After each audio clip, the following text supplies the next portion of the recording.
the pain that losing brings, and the sad rememberings, then you dream for all your worth, still you find there's no one caring. Heartaches and raindrops every day, she wakes up to a sunny morning. Good morning, everyone, and welcome back. So we've covered quite a bit of ground so far this morning. We've talked about building community and healing fragmentation through the arts. We've talked about dispelling myths about disability through the arts. And we've talked about Star Trek, a surprising amount of Star Trek. I know, it's a good morning. I'm good with that. So there's been lots to talk about so far, but we've got a lot more ground to cover this afternoon. But a quick reminder, if you're joining us for the first time today, we want to let you know that each speaker will go to the networking room after their talk. It's a chance for you to delve a little more deeply into some of these issues with them. So if there's something you want to follow up with the speaker about, just head next door after they wrap up. Next, how do you transform community for the better? Our next speaker believes artists can be the driving force for transformation. For the last 5 years, she has served as the Vice President of Programs at the Hudson Weber Foundation. Her work is focused on building a grant-making program and cultivating grantee relationships to revitalize greater downtown Detroit. She now joins the John S. and James L. Knight Foundation as the Program Director based in Detroit. Please welcome Katy Locker.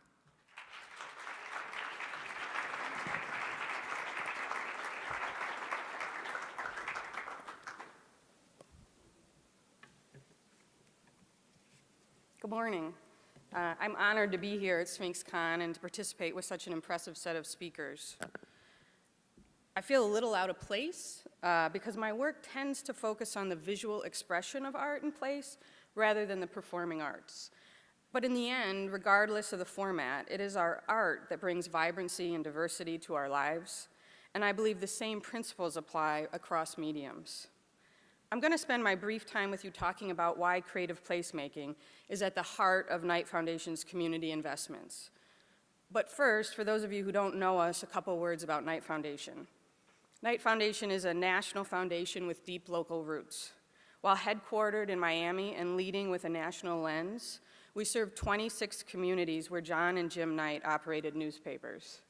I would imagine that most of you in the room know us best for the Knight Arts Challenge that has been run in Miami, Philadelphia, started in Detroit last year. We're just about to launch year 2 here in Detroit, and has been launched in St. Paul for the first time this year. But we also contribute to journalism and media innovation, and we invest directly in the Knight communities. In 8 communities, including Detroit, where I serve, we embed local program directors to ensure we understand and best serve the community. And our mission is to serve an informed and engaged community. The Knight brothers believed that informed and engaged communities were at the heart of a robust democracy. So how does that get us to the arts and creative placemaking? All of us in this room know that art can add value to communities in 100 different ways.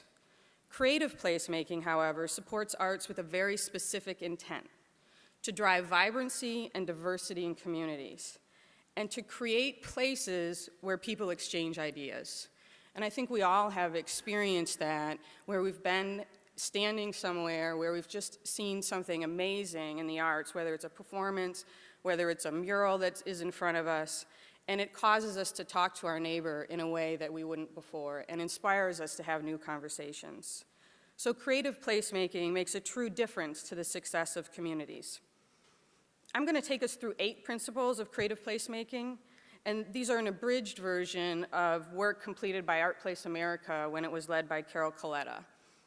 Carol now leads Knight Foundation's community investments and maintains the lens she built over a decade of work dedicated to arts and cities. But first, I want to mention my own lens. My heart is with Detroit, so my lens is always Detroit.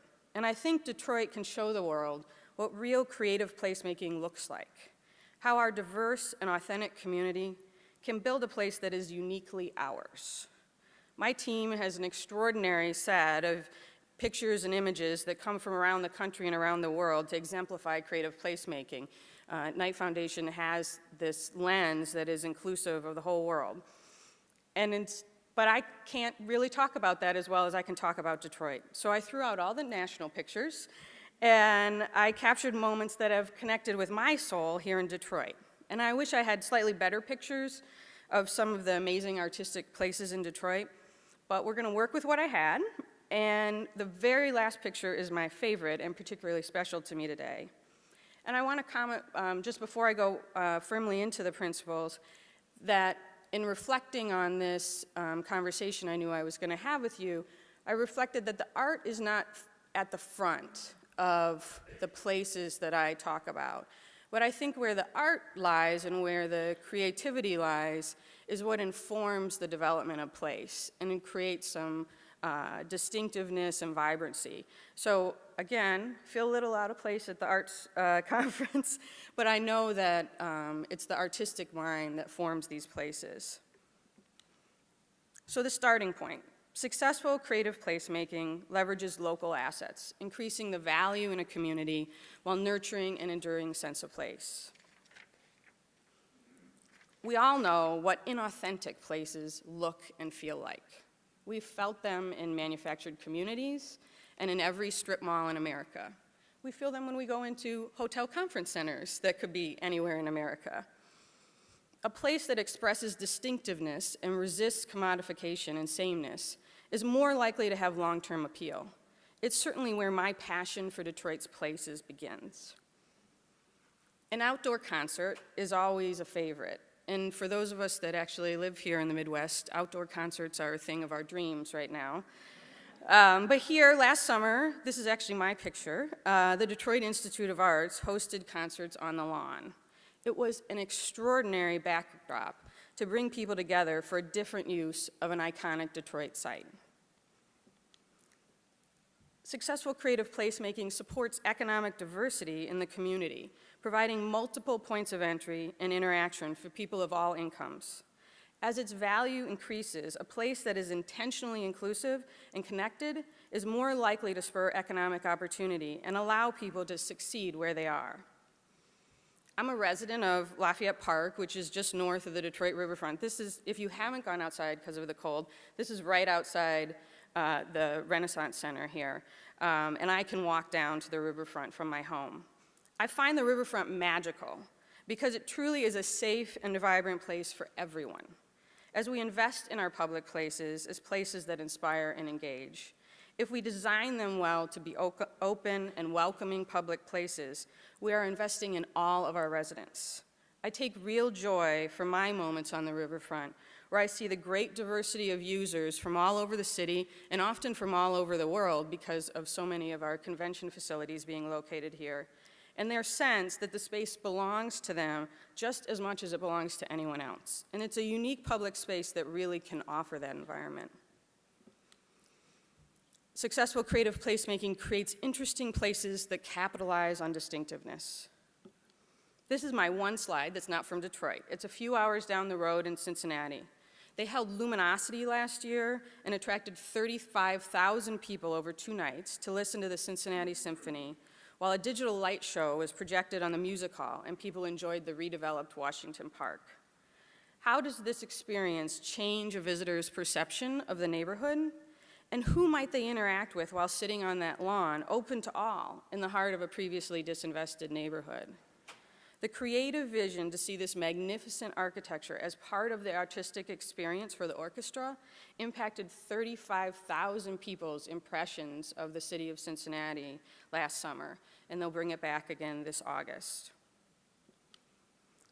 Successful creative placemaking creates a place where people want to go and linger. When people linger, it likely leads to additional investments. Here in Detroit's cultural corridor, our neighborhood intermediary, Midtown Detroit Inc., has figured this out and hosts some major events to invite lingering and seeing the place from a pedestrian viewpoint. This is an image from De-Electricity held in the fall of 2012, lining the Woodward Avenue in the heart of our cultural corridor. It returns to the streets of Detroit this fall, and a lot of us are very excited to see it again. An urban greenway has been built through this area with bike and walking amenities, but the key to reintroducing the Motor City to the idea that they can interact with their space differently is to create events like de-electricity and like our annual Noel night held in December to reintroduce and engage people who have otherwise not considered the streets inviting. Successful creative placemaking fosters connections among diverse users, which helps create safer, more open places. This less than inspiring photograph does not do justice to the work that's been done in Detroit's Livernois corridor to re-invite people to that commercial block. Art installations, community storefronts, pop-up and permanent retail, and events have created space for fun and for conversations along a corridor with much hope but little activity until this effort started.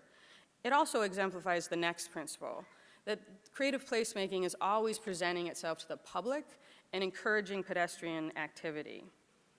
Mixing it up makes it more likely that people will stumble onto the fun, the people, the ideas, and the opportunities. A place that is consistently interesting and presents an active presence to the street promotes more pedestrian activity and creates the public perception that the place is safer and more animated. More pedestrians means more prospective customers on the street to support more small business. In our work here in Detroit, this perception of safety issue and the idea that putting more people on the streets not only makes us safer, but makes us perceive safety has been a critical moment for us in a city that so often is thought of as unsafe, where many really of our main corridors are perfectly safe. This drab park is where a building was demolished and reimagined for de-electricity last year. There have never been so many pedestrians using that site, and the event ignited the imagination about what's possible on the site. Placemaking creates a place where business wants to be, and for those of us that are interested in the economic development of our cities, it's a core component of our work. As a place becomes more active and businesses are created and grow, people have more reasons to be there. We're witnessing this business and artistic growth around Detroit's longstanding Eastern Market District. Again, my picture doesn't do it justice, but the district presents its own distinct character, brought further to life by artistic venues, murals, and on our market days, performances making the space feel alive for the vast quantity of visitors that come from all over our region and from all walks of life to come to the market on a Saturday. Finally, successful creative placemaking convinces people that a place can have a different and a better future. The artist Theaster Gates has said, if you create space where creative people can do the things that they do very, very well, and create an environment where they feel ownership of that space, the feeling of ownership will lead to better stewardship. This is my second to last picture, and probably my second favorite. This picture of downtown's Campus Martius has been widely shared as Detroit works its way out of dark times. The vitality of the space that evening as we began the holiday season makes those of us who have seen non-vital times in the city of Detroit feel like a much better future is possible. Which leads me to my last slide that relates to Detroit's future. So today is my godson's 4th birthday. I won't be with you later today because I'll be at his pizza party. He lives just up the street in a neighboring building to me in Lafayette Park, and he's a true city kid. He was born here and he's been raised here, and if you go into someone's backyard, he thinks he's going to the park. And when I was collecting photos for this presentation, I sent out some notes to some partners to say, can you send me some pictures of people enjoying our great places? And so one of those notes went to the Detroit Creative Corridor Center, who does not know who my godson is, and they sent me this picture. That was the first picture that came up. That's Danny, who turns 4 today. And I believe he deserves spaces that are vital, diverse, and inspiring. And I know Detroit is a place that will grow his creativity and expose him to different cultures and ideas. And he gets to have fun. Thank you.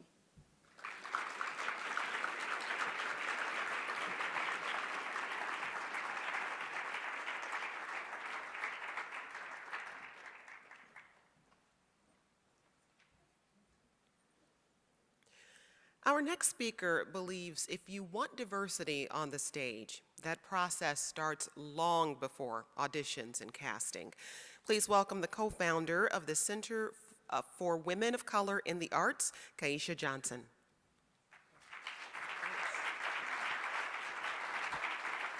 Wow. Thank you. Thank you. Wow, it feels like, my mom would be proud right now. Thanks, Mom. All the investment and hard work you put into this. So first of all, let me please start out by saying thank you to Aaron Dworkin and the Sphinx organization for this incredible invitation.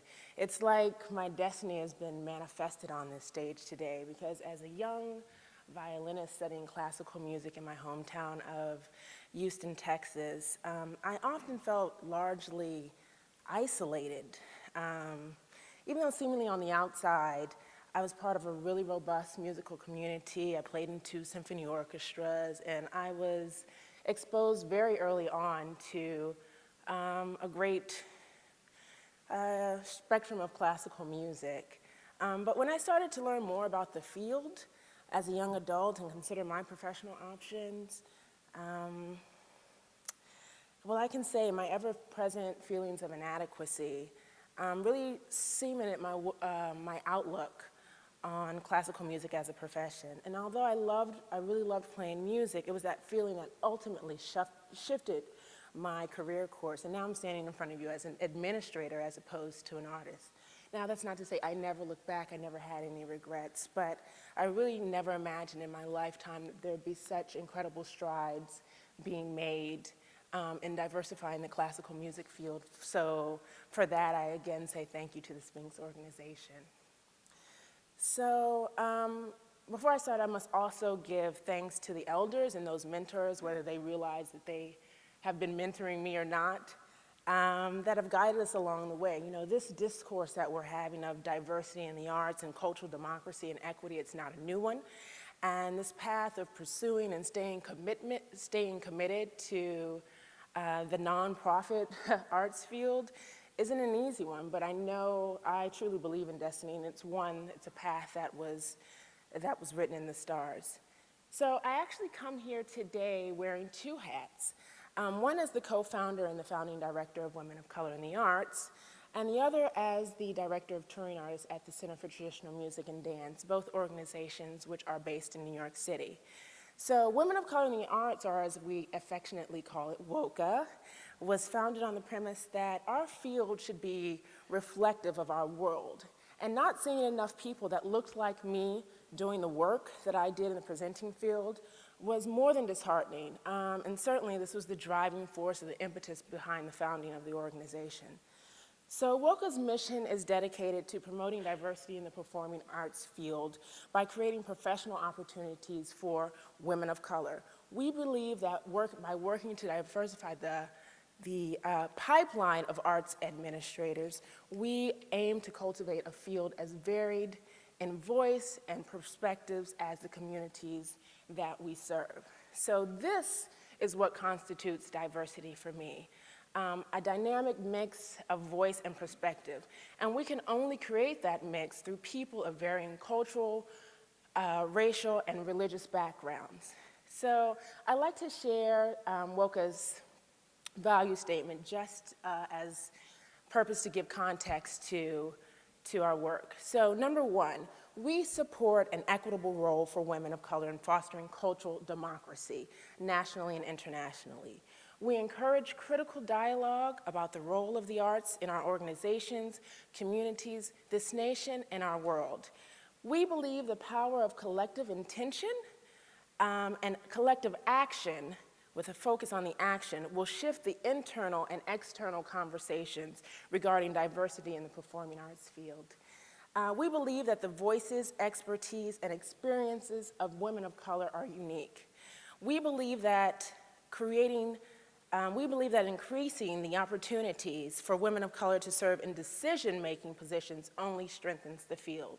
So it should be noted that WOCA believes that this concept of cultural democracy comprises a large set of related commitments, those being protecting and promoting cultural diversity, and the right to culture for everyone in our society and around the world, encouraging active participation in community cultural life, enabling people to participate in policy decisions that affect the quality of our cultural lives, and assuring fair and equitable access to cultural resources and support.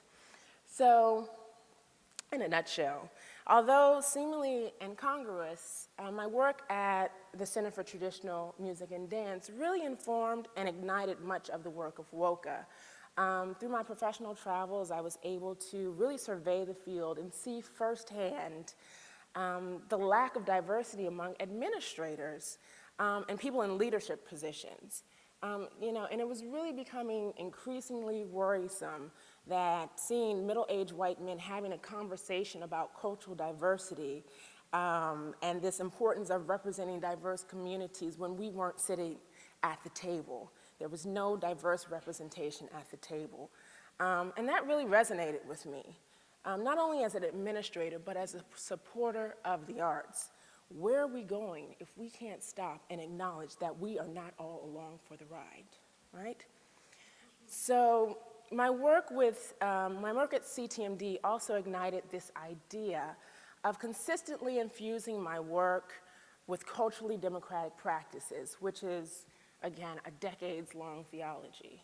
So the basis of the conversation today at its core is about cultural democracy. The issue that I've chosen to tackle, not just for this particular presentation, but for my life's work, is those responsible for programming arts on stages across the country are not reflective of the diversity that appears on stage. And a solution, foster the practice of inclusion, beginning with those sitting at the decision-making table. Now, this is not rocket science. It's not groundbreaking or revolutionary. But you'd be surprised how many in the presenting field never even considered this practice. So getting back to cultural democracy proposes that fair and equitable and proportional attention be given to each cultural community. Yet despite decades of multicultural rhetoric, the greatest share of promotion and funding continues to celebrate a Eurocentric canon of the arts, not reflective of the growing communities in our world, or as identified by the US Census as exponentially increasing in ethnic and racial composition. So due to large population shifts, now more than ever, diversity is more than a catchphrase, it's an edict that states that inclusion must start from the boardroom and continue on to the performance stage. So I didn't really come here today to necessarily have a perfunctory dialogue about the importance of diversity in the arts. Rather, I'm really interested in exploring more conversations that are formulated around the notion that creating a cultural democracy is critical to fostering the practice of inclusion. And paramount to the practice of inclusion is the long-term commitment organizations, institutions must have in ensuring diverse group of people, of communities are at the discussion table well before any artistic presentation makes it to the stage. So should I repeat that? Because that's really, really important, okay? I'm interested in exploring discussions that are formulated around the notion that creating a cultural democracy is critical to fostering the practice of inclusion. And paramount to the practice of inclusion is the long-term commitment institutions must have in ensuring a diverse group of communities are seated at the table. So cultural democracy suggests that only community insiders would be able to make insightful and thoughtful programmatic recommendations about what we believe to be relevant to their specific cultural communities, and thus help spell success for cultural institutions in building audiences and fostering a true community engagement. That means in order to facilitate a true cultural democracy, those community members that must be seated at the decision-making table. And let's be clear and real, okay? I want to have some real talk today. There are some institutions out there that only care to cater to a specific community that is not reflective of our growing nation. That's their bread and butter, and they found success in that. And I don't find that problematic whatsoever. Let them do what they do best for their communities whom support them.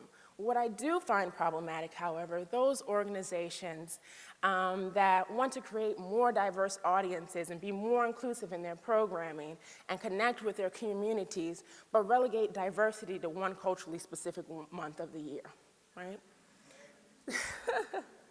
So some critical questions for discussion I'd like to put out in the universe are, what are some existing practices or applications that our institutions can look towards as a model for cultivating democratic curatorial practice? How do we access accessibility to the arts when an individual community member is absent from the discussion table? And lastly, how do we engender a shift in the way arts administrators think about long-term community investment? So the Center for Traditional Music and Dance is an interesting case study as a presenting organization, because for the last 45 years or so, CTMD has worked to assist New York City's immigrant communities in preserving the vitality of their performing arts traditions and by promoting cross-cultural awareness and understanding by sharing these art forms with the 5 boroughs of New York. And we do this through documentation, artistic presentation, and educational programming. So one particular initiative that we have that was truly developed to help level the playing field is our community cultural initiatives. CTMD's cornerstone program, the Community Cultural Initiative, is a collaborative model designed to cultivate partnerships with individual artists and arts and cultural organizations within immigrant and ethnic communities, and to foster self-sustaining community interest in and financial support for the traditional performing arts. So ultimately, the center's CCIs assist ethnic and immigrant communities in carrying out and realizing independent activities as a presenting organization, which helps in turn to preserve their own cultural heritage and artistic traditions. So CTMB has done extensive work in various New York communities. I can't name all of them, but from the Albanian to the Arab, to the Chinese, Dominican, Filipino, Greek, Macedonian, Mexican, Peruvian, Soviet Jewish, Ukrainian, West African, just to name a few. And right now we're currently working on initiatives in the Colombian and the Haitian communities. And actually, artist and advocate Simone Shaheen, who inspired us so much last night, played a really integral role in one of these community initiatives. So a community cultural initiative project typically takes place over a 5-year period and consists of 3 distinct phases. 1, initiation and field research, investigation and documentation of local immigrant artistic traditions, identification of traditional artists and master teachers, assessment of community needs. People don't do the assessment of community needs, resources and opportunities, and establishments of relationships between the center and members of the community. That's usually at minimum a 1-year process. Then the next step is the community collaboration and program development. And this entails program design and implementation with technical assistance from the center, so that's helping teach community members about funding and grant writing, and how to put presentation on stage in collaboration with community members and artists. This usually lasts about 3 years. And then lastly is the culmination phase, which is a transition toward ongoing community-sustained cultural activities over the course of 1 year, which has in so many cases resulted in these communities founding their own nonprofit organizations that realize their own goals through public performance and educational programming. So the CCI model is the center's most effective tool for advancing its mission of cultural equity, the right of every cultural community or cultural group to express and sustain its distinct cultural heritage. And it puts the cultural democratic practices right front and center. Now, I can't say that being democratic in our practices automatically creates this utopian society, because it doesn't. I mean, look at the current state of affairs in our own country. But I will say that real democracy requires a sharing of resources, and access to resources equals power. So the real conversation that we need to be having is around this topic of equity and how we get people to understand that the relinquishment of power doesn't mean you become an impotent individual. It means that you're working to strengthen the collective, okay? So listen, this is messy work. It's often uncomfortable to have these conversations. It's not for the weak, and it's certainly not for those interested in a quick solve to diversity issues, but the outcomes are irrefutable. Obviously, not all organizations can take the time, and this particular approach that the CCI model has made to engendering cultural, equitable, and democratic practices. But if you have the commitment to affect a lasting impact on your organizations and the communities that they serve, you will invite your community members to both the discussion and the decision-making table. You will listen to their ideas and perspectives. You will share your intellectual and your financial capital, your resources, and you will invest in them as they have invested in creating an arts community, which I believe is ultimately tailor-made in showcasing what is right and good in this world. Thank you so much. And I made it in 0 seconds.